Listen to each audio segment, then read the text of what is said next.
only 20% of people will ever develop what psychologists call true mental toughness. Not the kind you post about on social media. Not the kind that shows up when life is easy. The kind that holds when everything falls apart. The kind that carries you through failure, loss, pressure, and pain without breaking. And the reason so few people ever reach it has nothing to do with genetics, willpower, or how hard they try. It has everything to do with a fundamental misunderstanding of what mental toughness actually is.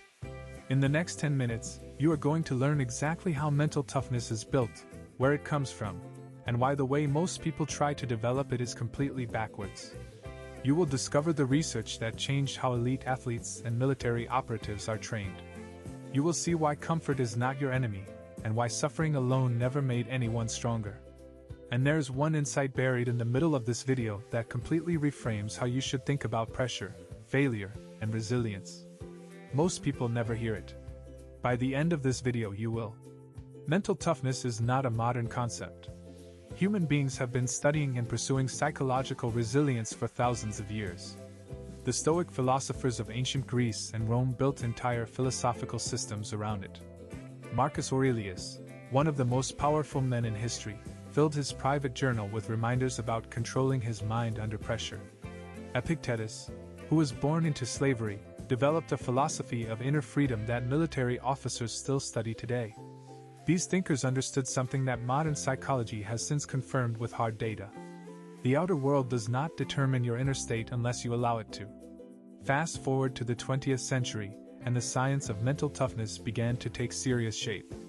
During World War II, researchers studying soldiers under extreme combat conditions noticed something striking. Two soldiers could face identical circumstances, and one would collapse while the other would perform with clarity and control. The difference was not physical fitness. It was not intelligence.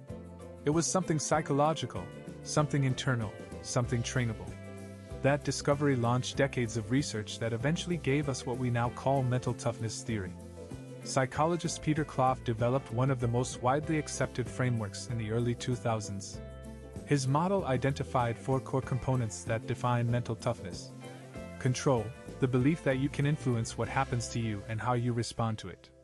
Commitment, the ability to stay focused on goals despite distraction and difficulty. Challenge, the tendency to see difficulty as opportunity rather than threat. And confidence, a stable belief in your own abilities that does not crumble under pressure. These 4 components, when fully developed, create what researchers describe as a psychological resource that allows individuals to remain stable and perform effectively even in adverse conditions. The data is striking. Studies published in the Journal of Sport Sciences found that athletes with higher mental toughness scores outperformed equally skilled competitors by measurable margins in high-pressure situations. Research from the military found that candidates who scored high on mental toughness assessments were significantly more likely to complete elite selection programs, regardless of their initial physical test results. And in corporate environments, a study of over 1,000 managers found that mental toughness was a stronger predictor of career advancement than technical skill or education level. This is not a soft skill. It is the skill. But here is what nobody talks about. The most common approach to building mental toughness is fundamentally wrong. Most people believe that toughness is built by suffering. By pushing through pain, by forcing yourself into brutal conditions, by repeating the phrase "no pain, no gain" until it becomes a belief system. And while challenge absolutely has a role to play, suffering alone does not build mental toughness. Research from the University of Exeter found that repeated exposure to stress without adequate recovery and reflection actually degrades psychological resilience over time. You do not get tougher by breaking yourself. You get tougher by recovering, reflecting, and re-engaging. The cycle is what creates strength, not the damage alone. So what does actual mental toughness training look like? The first and most critical step is developing what psychologists call an internal locus of control. This is the belief that your responses, your choices, and your mindset are within your power regardless of what is happening around you. Research by Julian Rotter, who first defined this concept in the 1950s, found that people with a strong internal locus of control experience less anxiety, greater motivation, and significantly better outcomes in challenging situations. The practical application is simple but demanding. Every time something goes wrong, you ask one question. What is within my control right now? Not what is fair, not what should have happened, not what other people should do. What can you actually do?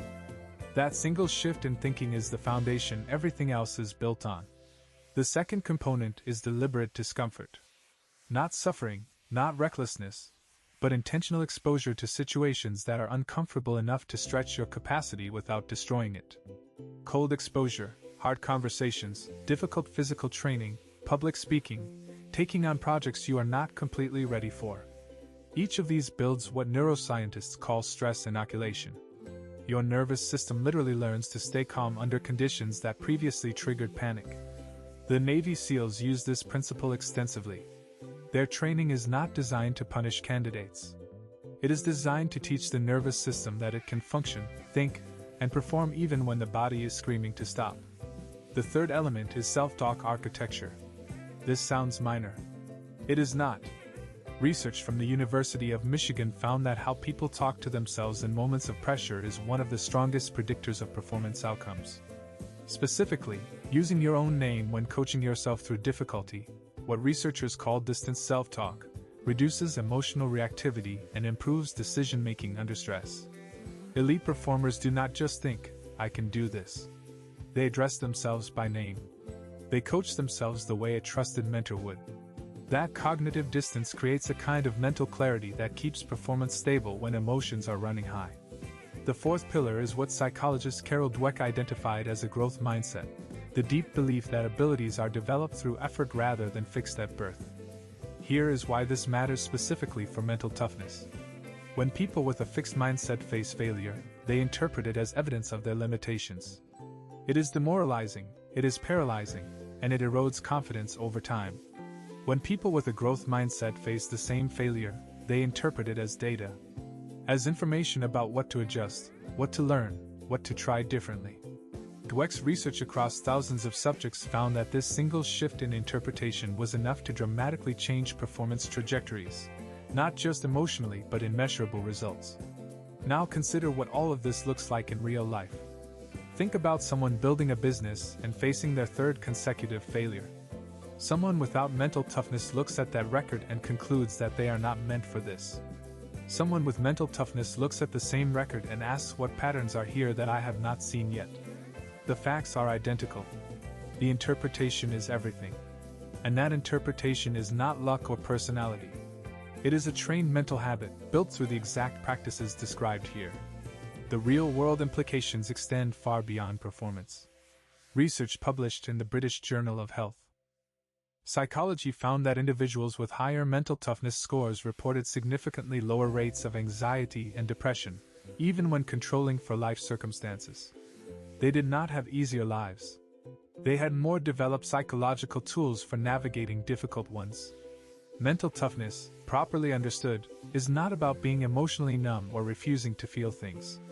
It is about having the internal resources to feel difficult emotions without being controlled by them, to face hard truths without being destroyed by them, and to keep moving toward what matters even when the conditions are not ideal.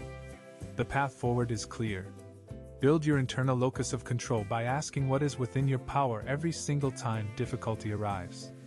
Practice deliberate discomfort consistently, not to punish yourself but to expand your capacity. Before you go, if you learned something valuable today, hit that like button right now.